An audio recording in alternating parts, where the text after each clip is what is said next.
आज जो हम लोग चलेंगे उसमें चलेंगे बोर्स एटॉमिक मॉडल। ध्यान दीजिएगा, बोर्स एटॉमिक मॉडल क्या कहता है। इन्होंने रदरफोर्ड का जो थ्योरी डिस्कार्ड हुआ था, उन्हीं के असिस्टेंट थे ये, और इन्होंने बतलाया कि जो थ्योरी डिस्कार्ड हुआ वो किस कारण से डिस्कार्ड हुआ, क्या वो एक्सप्लेन नहीं कर पाए, उसके बारे में इन्होंने बतलाया। तो ये क्या बोले, ये भी हर वो चीज़ बोले जो रदरफोर्ड साहब बोले। तो ध्यान देंगे, जो कुछ जो स्टार्टिंग से ये बोले थे। तो पहला पॉइंट ये बोले कि हर एटम के पास क्या है, न्यूक्लियस है। एटम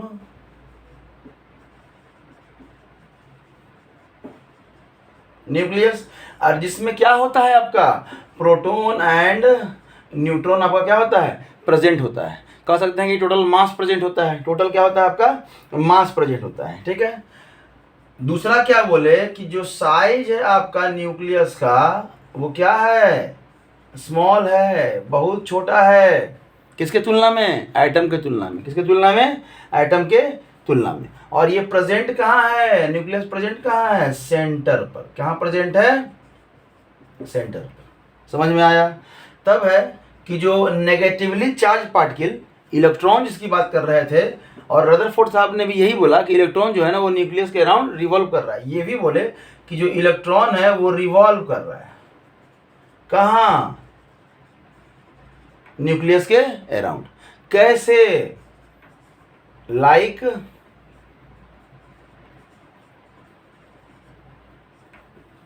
प्लैनेट्स रिवॉल्व द सन। जैसे प्लैनेट जो है ना वो सन को रिवॉल्व कर रहा है, मतलब सूर्य के चारों ओर घूम रहे हैं, उसी तरह से आपका इलेक्ट्रॉन भी क्या है ना, घूम रहा है। तो ये जो पाथ है घूमने का, ये जो रिवॉल्व करने का जो पाथ है न्यूक्लियस के, वो क्या है आपका, सर्कुलर। इसी के बारे में तो रदरफोर्ड साहब ने भी बताया था, उनके थ्योरी को डिस्कार्ड कर दिए थे वो मैक्सवेल साहब, अपना फिजिक्स का दुहाई दे रहे थे कि फिजिक्स में तो ये कहता है, ठीक है, आपका तो नहीं होगा। कुछ समय के लिए तो डिस्कार्ड कर दिया गया, लेकिन बाद में बोर्स साहब उन्हीं के असिस्टेंट साथ में काम करते थे, ठीक है। तब वो उनके आगे लेके चले, गुरु थे ये चेला थे, अपने गुरु के जो है ना मान को बचाते हुए आगे बढ़े और बोले कि वो जो बिल्कुल बोल रहे हैं बिल्कुल सही है। तब कैसे सही है, तो यहाँ तक तो जो वही बोल रहे थे वही था।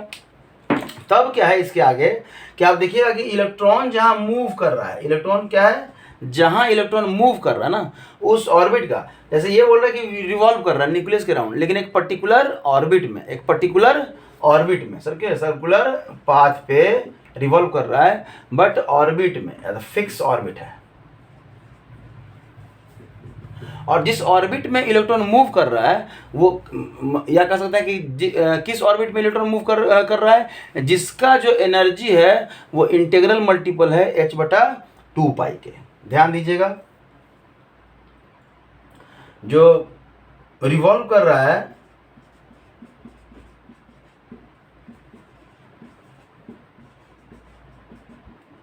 Orbit have angular momentum, have angular momentum. Angular momentum कितना है, एंगुलर मोमेंटम, तो इंटीग्रल मल्टीपल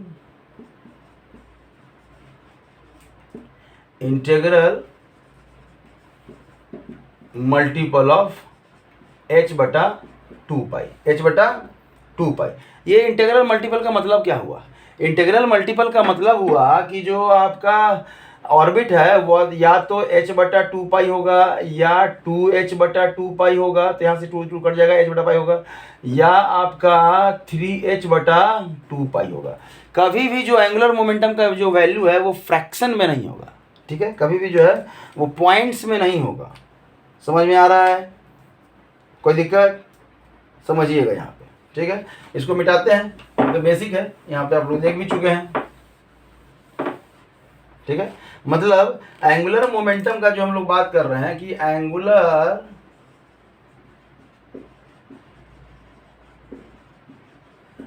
जो मोमेंटम है वो क्या है, 1.5 h/2 नहीं होगा और 2.5 h/2 नहीं होगा, ठीक है। वो हमेशा इंटीग्रल मल्टीपल रहेगा, मतलब क्या कर सकते हैं, पॉइंट्स में नहीं रहेगा, ठीक है।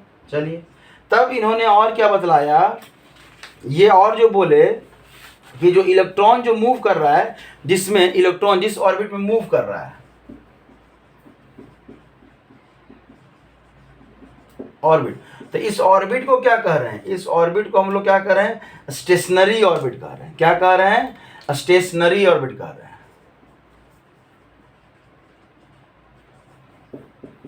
स्टेशनरी ऑर्बिट कर रहे हैं। ठीक है, जिसमें इलेक्ट्रॉन मूव कर रहा है, और इसी का बाद में नाम KLMN ऐसे करके डॉट डॉट डॉट, जो हम लोग बचपन से पढ़ते आ रहे हैं कि आपके पास कितने सेल हैं, तो सेल बहुत सारे हैं, जिसमें स्टार्ट कहाँ से करते हैं, नाम K से स्टार्ट करते हैं। अब K से क्यों स्टार्ट करते हैं, इसका कोई खास आइडिया है नहीं हमारे पास, हम भी जहाँ तक देखे हैं बुक में ऐसा कुछ मिला नहीं है हमको। ठीक है, अगर आप लोगों को मिला हो तो हमें बताइएगा, हम भी देखेंगे, हमें जहाँ अगर मिस हो गया होगा हमसे तो। नहीं तो जो भी नंबर ऑफ सेल है वो K से, मतलब K को आप क्या बोल सकते हैं, फर्स्ट सेल, और ये क्या हो जाएगा, सेकेंड, ये क्या हो जाएगा आपका थर्ड सेल, और ये क्या हो जाएगा आपका फोर्थ सेल।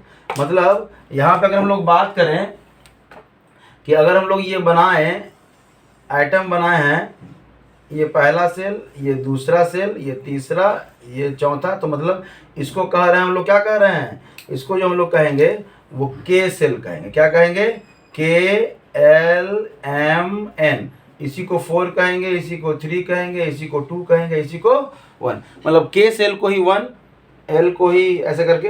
ठीक है, समझ में आया। तब ये बोले कि जो इलेक्ट्रॉन है ना, इलेक्ट्रॉन जो है वो जंप कर रहा है, मतलब अगर मान लेते हैं ये आपका न्यूक्लियस है, और आपका यहाँ पे ये सेल है, ये सेल है, और ये सेल है, तो इलेक्ट्रॉन जो यहाँ वाला इलेक्ट्रॉन है वो यहाँ भी आ सकता है, और यहाँ से यहाँ भी आ सकता है, या जो यहाँ का जो इलेक्ट्रॉन है वो यहाँ पे आ सकता है, या यहाँ से यहाँ आ सकता है। तो इलेक्ट्रॉन लोअर और सेल से अपर हायर सेल की ओर जा रहा है, और हायर सेल से लोअर सेल की ओर भी आ रहा है। तब क्या है कि इलेक्ट्रॉन जब जंप कर रहा है तो एनर्जी जो है या तो एब्जॉर्ब हो रहा है, और नहीं तो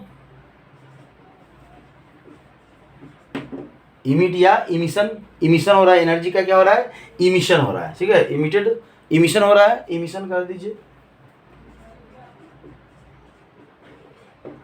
ठीक है, क्या हो रहा है, इमिशन हो रहा है। एब्जॉर्ब कब हो रहा है, एब्जॉर्ब कब हो रहा है, जब लोअर से हायर में जाएगा, जब लोअर से हायर में जाएगा तो क्या होगा, एब्जॉर्ब होगा।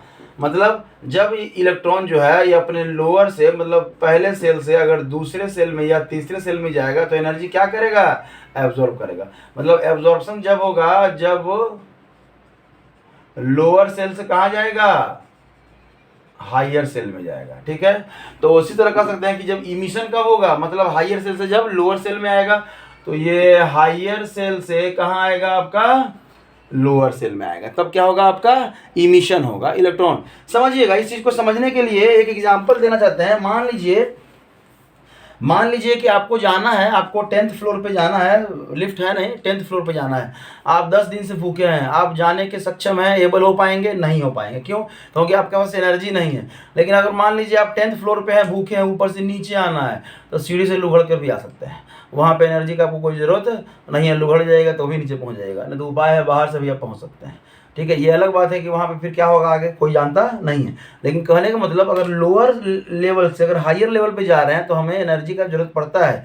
आप भूखे पेट रहिए और 10 मंजिल के चढ़ने के लिए बोला जाए, एक बार तो आप चढ़ के चले जाइएगा, दोबारा उतरे हो और फिर जाना हो ऊपर में तो हालत ख़राब हो जाता है। कहने का मतलब आप जब भी लोअर से हायर में जाएगा इलेक्ट्रॉन तब एब्जॉर्ब करेगा एनर्जी क्या करेगा, एब्जॉर्ब करेगा, क्योंकि बिना एनर्जी एब्जॉर्ब के कोई उपाय नहीं है। और जब हायर से लोअर में जाएगा तो एनर्जी क्या करेगा, रिलीज करेगा। समझ लीजिएगा। ठीक है, यहाँ तक में अगर किसी को दिक्कत है तो बताइएगा, फिर से ध्यान दीजिएगा। जब करता है तब इतना बताने के बाद इन्होंने अपना एप्लीकेशन दिया। क्या दिया, एप्लीकेशन। तब ये एप्लीकेशन जो है बोर्स एटॉमिक मॉडल का, जो अगर एप्लीकेशन की बात करें तो इन्होंने एप्लीकेशन दिया, मतलब इनके थ्योरी से क्या क्या हम लोग कर सकते हैं। तो इनके थ्योरी से जो है ना हम लोग ऑर्बिट के रेडियस को फाइंड करने में हमको हेल्प मिला।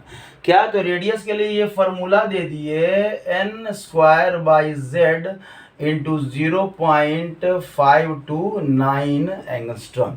क्या कहते हैं, एंगस्ट्रम यूनिट है, ठीक है, लेंथ का। ये एन क्या है, एन जो है आपका नंबर ऑफ क्या है, सेल है। और जेड क्या है आपका, जेड क्या है, तो एटॉमिक नंबर है आपके एलिमेंट का, एटॉमिक नंबर ऑफ एलिमेंट, ठीक है।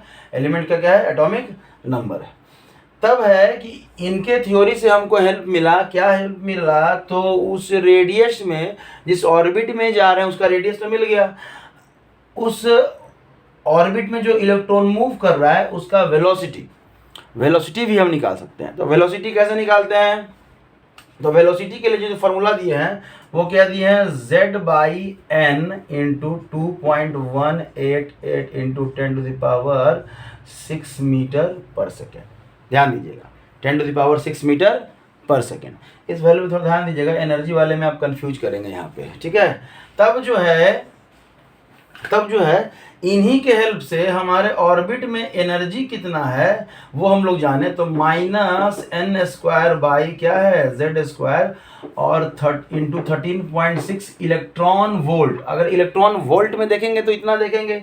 अब देखिए 1 इलेक्ट्रॉन वोल्ट जो है 1.6 इंटू 10⁻19 जूल के बराबर होता है। तो इसको अगर यहाँ पे हम वैल्यू रख दें तो जो एनर्जी है वो क्या आ जाएगा, -n² by z² into 2.18 into 10⁻18 joule, ठीक है। और इसको ध्यान में रखिएगा, यहाँ पे कंफ्यूज नहीं करना है, क्योंकि यहाँ पे आपका 2.18 -18 जूल है और यहाँ पे आपका क्या है, वेलोसिटी के लिए है ये वैल्यू। अगर इलेक्ट्रॉन वोल्ट में तो कोई दिक्कत ही नहीं है, वो 13.6 है, लेकिन यहाँ पे हमेशा बच्चे जो है ना कंफ्यूज कर जाते हैं। इन तीनों से क्वेश्चन कैसा आता है, तो पिछले साल 2022 का नीट में पूछा गया क्वेश्चन है, यहाँ से इनके रेडियस से, इससे पूछा गया है, ठीक है। तो देखिए क्या क्वेश्चन पूछा गया है, एकदम सिंपल सा क्वेश्चन रहता है। आप लोग हार्ड क्वेश्चन बनाने के चक्कर में रहते हैं और नीट जो है ना हल्के में लेकर चला जाता है आप लोग को, और जहाँ आसान क्वेश्चन पूछता है वहाँ गलती होता है। ध्यान दीजिएगा क्वेश्चन, ये क्वेश्चन था आपका, ध्यान दीजिएगा, ये क्वेश्चन था कि if radius of second Bohr's orbit of helium ion is 105.8 picometre. ये क्या है, पिकोमीटर, ठीक है। इतना पिकोमीटर आपका रेडियस दिया हुआ है बोर्स का। तो आपको फाइंड क्या करना था, what is the radius of third Bohr orbit of HI। अब देखिए सर यहाँ पे लिथियम +2 लिखा है, हीलियम +1 लिखा है। तो आप ध्यान दीजिएगा कि बोर साहब ने जो ये थ्योरी दिया था वो hydrogen and hydrogen like elements के लिए था, मतलब जिसके पास एक ही इलेक्ट्रॉन हो। तो हाइड्रोजन के पास 1 इलेक्ट्रॉन, हीलियम के पास 2 इलेक्ट्रॉन, लेकिन एक चला गया तो 1 बचा। लिथियम के पास आपका 3 इलेक्ट्रॉन, क्यों, एटॉमिक नंबर 3 होता है, तो 2 को चला गया तो कितना बचा, इलेक्ट्रॉन, 1 ही इलेक्ट्रॉन बचा। उसी तरह से बेरिलियम के पास कितना है, 4, लेकिन 3 चला जाएगा। तो कहने का मतलब वो जो दिए थे वो 1 इलेक्ट्रॉन सिस्टम के लिए दिए थे। तो वहीं से हम लोग hydrogen and hydrogen like element, तो उसी के जैसा। तो ये इस पे चिंता का विषय नहीं है, आपको लिथियम का दिया हुआ है। अब देखिए कहने को तो बहुत बड़ा क्वेश्चन है, ऑप्शन में देखिएगा बस आपके भावनाओं के साथ खेल रहा है। ये जो क्वेश्चन है आपके भावनाओं के साथ खेल रहा है। क्या है, तो एक ही टाइप का ऑप्शन जो है ना ऊपर नीचे करके दिया हुआ है। अगर ये ऑप्शन अलग अलग रहता है तो बच्चे जो है ना कुछ तिकड़म लगा के अपना कुछ ना कुछ आंसर यहाँ पे टिक करते, लेकिन चूंकि आंसर इस तरह, ऑप्शन इस तरह से दिया हुआ है कि बिना सॉल्व किए तो होगा नहीं। इसको सॉल्व 2 तरीके से करते हैं, ध्यान दीजिएगा। इसको सॉल्व हम लोग क्या करते हैं, 2 तरीके से करते हैं। पहला तरीका तो है कि आपको पूछ क्या रहा है, लिथियम के बारे में पूछ रहा है, लिथियम का थर्ड ऑर्बिट, किसका, लिथियम का रेडियस पूछ रहा है। तो रेडियस पूछ रहा है, ये बताइए कि जो लिथियम है यहाँ पे ध्यान दीजिएगा, जो लिथियम है इसका एटॉमिक नंबर कितना होता है, 3। पूछ क्या रहा है, थर्ड सेल के बारे में पूछ रहा है, मतलब सेल का भी इंफॉर्मेशन दे दिया, कितना है, 3 सेल का दे दिया, और एटॉमिक नंबर हमको पता है। तो इस फॉर्मूले पे रखेंगे तो नहीं आएगा, एकदम आएगा। कैसे आएगा, तो ये आएगा 3 का स्क्वायर अपॉन 3 इंटू 0.529 एंगस्ट्रम। लेकिन जो ये वैल्यू आएगा वो किस में आएगा, एंगस्ट्रम में आएगा। तब हम लोग कह सकते हैं, यहाँ से एक 3 कट जाएगा तो 3 इंटू 0.529 एंगस्ट्रम। लेकिन हमको अब देखिए एंगस्ट्रम में एक ही ऑप्शन है, तो अगर मल्टीप्लाई करते हैं इसको तो ये 8 7 15 3 अंक के बाद यहाँ पे एंगस्ट्रम। अगर एंगस्ट्रम में आएगा तो 1.578 आएगा, 1.578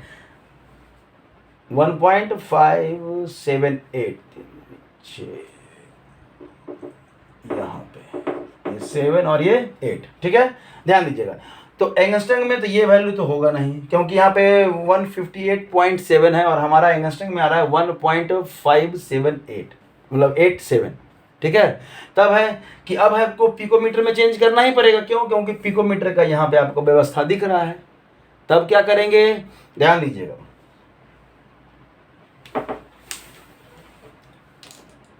तब जो है हम लोग इसको पिकोमीटर में चेंज, आंसर आपका आ चुका है, अब उसको सिर्फ क्या करना है, पिकोमीटर में चेंज करना है। तो ये बताइए 1 पिकोमीटर इक्वल टू 10⁻⁻12 मीटर होता है। समझ में आया? चलिए अब इस ऑप्शन के साथ जो है ना हम लोग कुछ करते हैं। तो ये इतना एंगस्ट्रम है, तो एंगस्ट्रम है तो यहाँ से होता है कि 1 angstrom is equal to 10⁻⁻10 metre. समझ में आया? तो सबसे पहले तो इसको हमको मीटर में करना होगा।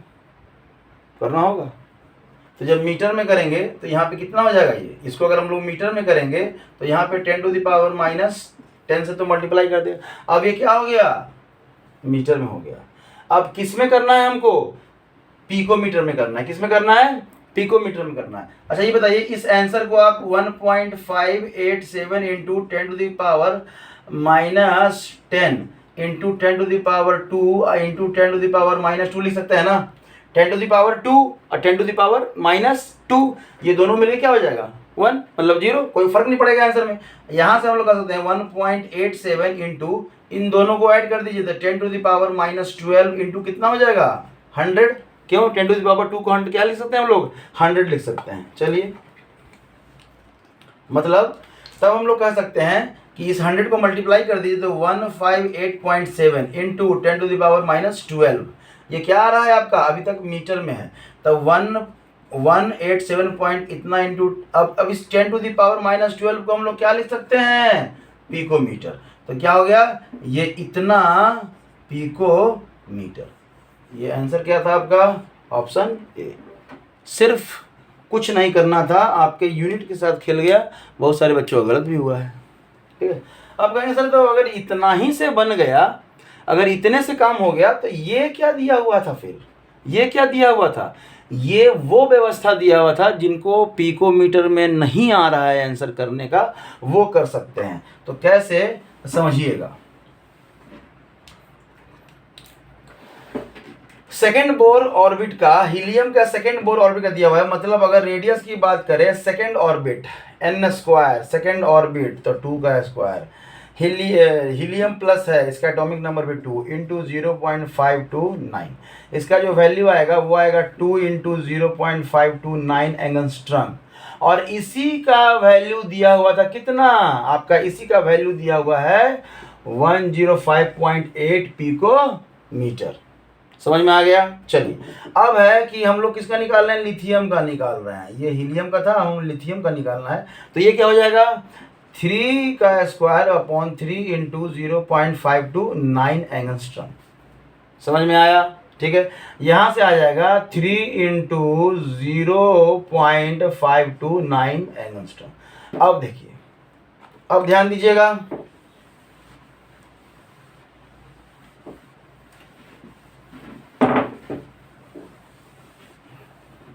यहाँ पे आया कितना, मतलब यहाँ से हिसाब से 2 इंटू 0.529 एंगस्ट्रम को हम लोग कितना पिकोमीटर बोल रहे हैं, हम लोग कितना पिकोमीटर बोल रहे हैं, 105.8 पिकोमीटर। तब है कि हम इतना को 3 इंटू 0.529 एंगस्ट्रम को कितना पिकोमीटर बोलेंगे, तो 105/1/2 इंटू 0.529 इंटू 3 इंटू 0.529, ये कट गया, आपका बचा 105.8/2 इंटू क्या बचा 3, ये भी आएगा, आप कैलकुलेशन कर लीजिएगा, इतना पिकोमीटर के बराबर आएगा।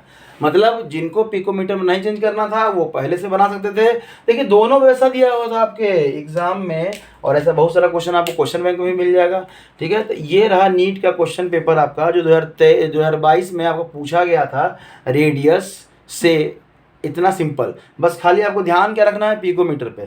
अगले सेशन में हम लोग इन तीनों फार्मूला से, रेडियस से, वेलोसिटी से और आपका एनर्जी से हम लोग कुछ क्वेश्चन करेंगे और आगे बढ़ेंगे। ये एक सैम्पल पेपर था, मतलब सैम्पल पेपर मतलब 2022 का पूछा गया नीट में क्वेश्चन था। आइडिया तो लग ही गया होगा कैसा क्वेश्चन पूछता है, ठीक है।